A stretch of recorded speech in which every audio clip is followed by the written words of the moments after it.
Hello, so pite ho. Tu chung Assam Gama Welfare Development Council hum kisai gin le. Ni tamta a thiam lo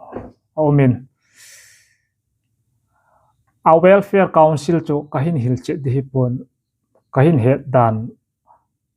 Council Autonomous Council hi iti mongam nga sei khomute. Ama sa pena dingin ADC Autonomous District Council kiten schedule India hi som le omai chu ti chu India country hi ADC som min chwa chu hui lai muhammadi le north east hi a ki na hin masape na ding Meghalaya ba sai ta Meghalaya ku ADC thum ma he Jaintia Hills Autonomous Council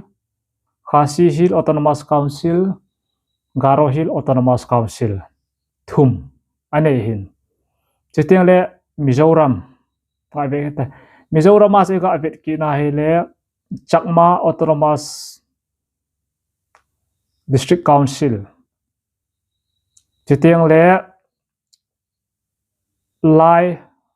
Autonomous Council, chitiang le Mara Autonomous Council. Thum. Chitiang Assam ai ga abet ki na hele Autonomous Council hi Bodoland Territorial Council Bodoland chitiang Karbi Anglong Autonomous Council chitiang le Dima Hasau Autonomous Council thum tiang le Tripura hu ikite Tripura Tribal Autonomous Council. Chiho Assam, Meghalaya, Mizoram, Tripura cha council schedule kite ma het ADC igop khoma hele gu hoi ki na chu India adinga Autonomous Council thum state khalama Tripura kham chu bonai ga khopl som na group ti ga sei khilen hele chi Autonomous Council hi som umai chu India ding ahila welfare development tikit ta te tua welfare development mong hi izat umam Asama hi itia hele Asama hi welfare development hi nga umai chu hi chinga ho chu 6th Schedule Autonomous Council kitiang le Autonomous Council State X kit veta kitiang le Welfare and Development Council State X kitiang le Welfare and Development Council nga ki na chu Asama na nga he the de nyan tuai ho hi Welfare Development Council he chu chitiang le Assam monga hi Development Council hi izat mi he mi mu ham te 33 34 lang na mu ta Development Council hi 33 he lang total e ho tu chung 2026 sa kuki le mare na mu ga apply 35 council hi ding mai tai ei pau ka thim be pon ke thim utin mar pau jeng manai le pau ka man ting le hong koi za jin he chi Assam sunga zola ke se chu nga state 6th Schedule Autonomous Council State so ke se na cha e ho Welfare Development Council ki ti hi 2023 last cha Adivasi ho na move ki na cha Adivasi ho na move va 23 zero se ho tu chung move ki na chiten la ka sei nom ki chu hichi council hi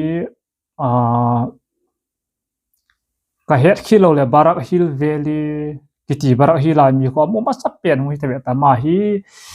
1996 lama chu Barak Hill Valley ko na umai ta sekhil long the he kati ma wanga le khathim ki lo zia 1996 lama ku kachara ko hona na mutan tu tu pata cho ahin PNP ba mi tha 334 long development council hin mu uta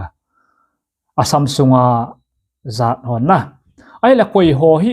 development welfare council ho ki pe ham iti ai le minority ho ya sang pia ki pe ki na cho tua zo langai ka se cho shikshidul a cho hi le karbi cho cho majority hu hi ki taw cho samsung a ile ama ho chanbang ki changpatlo e ho a hi welfare development council hi cho teja cho e ho hi minority ho hi hin pi ki na cho chiteng le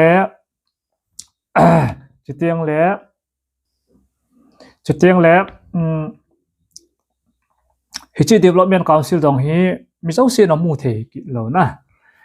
ST Hills kuma ST Plain ki na cho tua plain itia hele Barak Valley Kachar a ho plain area hi wanga thingthlang mi ho hom ja bangkon ST Hills kitile ST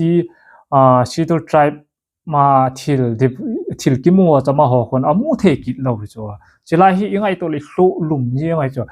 ST ho amati ja ma ho ST Plain hung ki to cho ai le hills karbiang long lai ho ST Hills hung hi ki na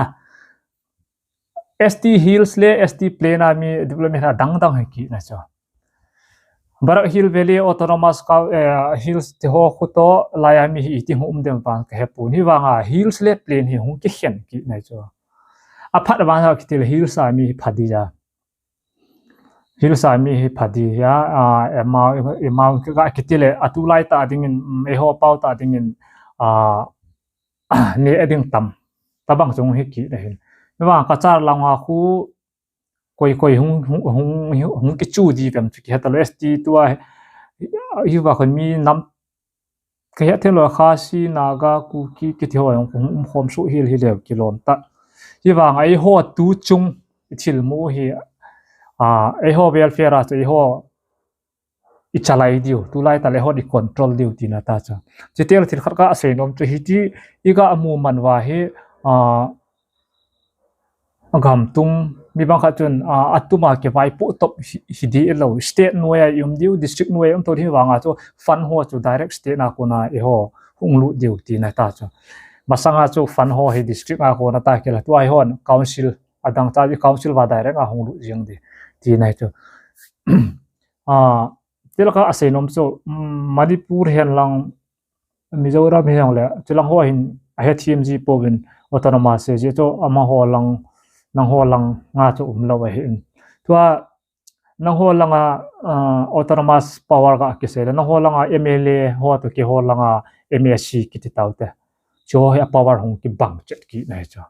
a strong dan ning chana sitel nang ho state in CM chief minister nei wa ke hon district in CEM chief executive member na kadai ki ino state bang ma ke pu ucho mitam tan chi a he ho ka te pu hello lai ho ko ma ka sei ha state bang ke pu fan jong direct central la ko na hung lu ji ma tabang cho hin ti ja hi chila tu a tuma welfare tu chu nam ko lang ho MOS in sign chen hin moving ke pa min hi wa jong hi full implement hi line chilai ta he ka ase non ke cho ha bil nga he dong ma yong he I dong monu hi ha bil phot na he le aphai ke ti ta bang he ne ti development no he hon ha bil nga ni ha bil lo vai ke pe thim lo wa he le cabinet ni na pasa ke mu hin cabinet nin apai ki the he muje hin I ha ke pe nga ya chule bi bang kha chon he nge ai ho mar jong MOS as di ma ne ku kin jong ne hile tua karbi henang di ma sa na koi ham PR hin bol wa dei lo thu hin ser na a kho poi anop no bin sun jong le ama ho thua thai mang the di talo je chu asam go fin khat ve yes anati hitan he nge ati nu ama ho na thu la ya karbi henang adi ma sa hon al lung han ma na ma ho na thai mang the lo hi di chu hi laya council MLA honong athai mang thelo de asam preta cabinet to wa hi nge apai la pai ji bo ti lo le mi dang koi ma chan ไปเทโลเดจิฮิลุงคำติงปูนจุดเตียงเลยฮิจิ welfare development council เฮียพัดชินสหายเวียดนามและซัมซุงฮิก็ใช้ขีดเลยว่า election น้องฮิอันนี้อยากกิติจงฮิกิเฮขาโลอีติกิปูฮัมเดี๋ยวขาลังไม่ในเฮโลเลยอีติกัลจอยว่าอีติกิปูฮัมจงจะกิเฮปูนelection บางละลายโปติวินบางเงินสังสนฟังสนน้อง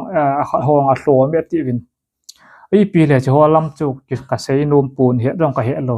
มีเฮมินเฮโลวาลเสียเลยเสียขีลจินก็เซยนุ่มเปียที่ welfare development council อิมูเทเฮโลปีอินฮิจิฮิอีกไปทีมเดียวที่เตียงเลยจิฮิ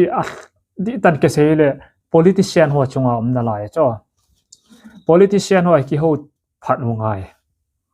politician หัวมาหัวชัวเก่งอ่ะไม่เห็นจะให้ politician หัวพัดเตตาอีหัวทีมไงเฮียที่เตียงเลยจิฮิ full พัดเตตา full implement ขั้นฮิโลไลเฮียจะให้กี่ไปทีมไงนี่ที่จุกกะเสยนุ่มเห็นลัง welfare development council อีพีฮัมอาซัมมาฮี33 development council ไม่ตันจ้าจ้างา council กันเสียหอจะเห็น state x อีพีฮัมกันเตะเตะเลยอินเดียกับมองฮี ADC ฮีสมชัวร์ละอาซัมมาหออิมูฮอย welfare development council ที่จุกกะเสยนุ่มเสยขีลเละกิเหทีมมันจะจ้ามีเห็นดูไลหงหากินเลยเฮทีมเราตั้มตามินADCจะหอยพีฮัมทีมจะจ้าเฮงเฮหัวตันเฮเดเฮโลหัวตั้มตาอิมจีว่าจู welfare development council ฮีอาสามา33ลังโดเอตายจะเลยหัวฮีหัวประมาณ35ลังฮีดิงจะหัวจะก็เสียเห็นลังที่เลยกิฮากิเปย์งายินฮากิเปย์โลไว้เลยจีพัฒนาก็ว่ามีอดอนโลจิงเดเทเฮฮากิเปย์จะน่าจูหัวเดงอาพาเฮเห็นแล้วlast nothing in มีตั้มแต่inอีจาอีเกียลโลไม่เทฮิวางจิทิลพัตตาอาจิจุยพิฮัมเตลอากามมีโมอุมาฮิโลจิกาวซิลิมูเลมีดังอากิฮิปุยอากามเดลมีกิฮิตีนายจงเห็นหัวเดงอาพายนายจะหัวเตเฮวิไลมาเลมิน refugee 18โนมวินตัวฟังก้อยมาสาน18เทโลดิวตายจิจุยพิฮัมเตลwelfare development council ในเตียสุอีที่ refugee กิติดามนะจิฮิอภัทนะจุงหินตินจิเตียงเลฟันโฮโมจงmajority โฮลิมซาตะเลโฮโฮ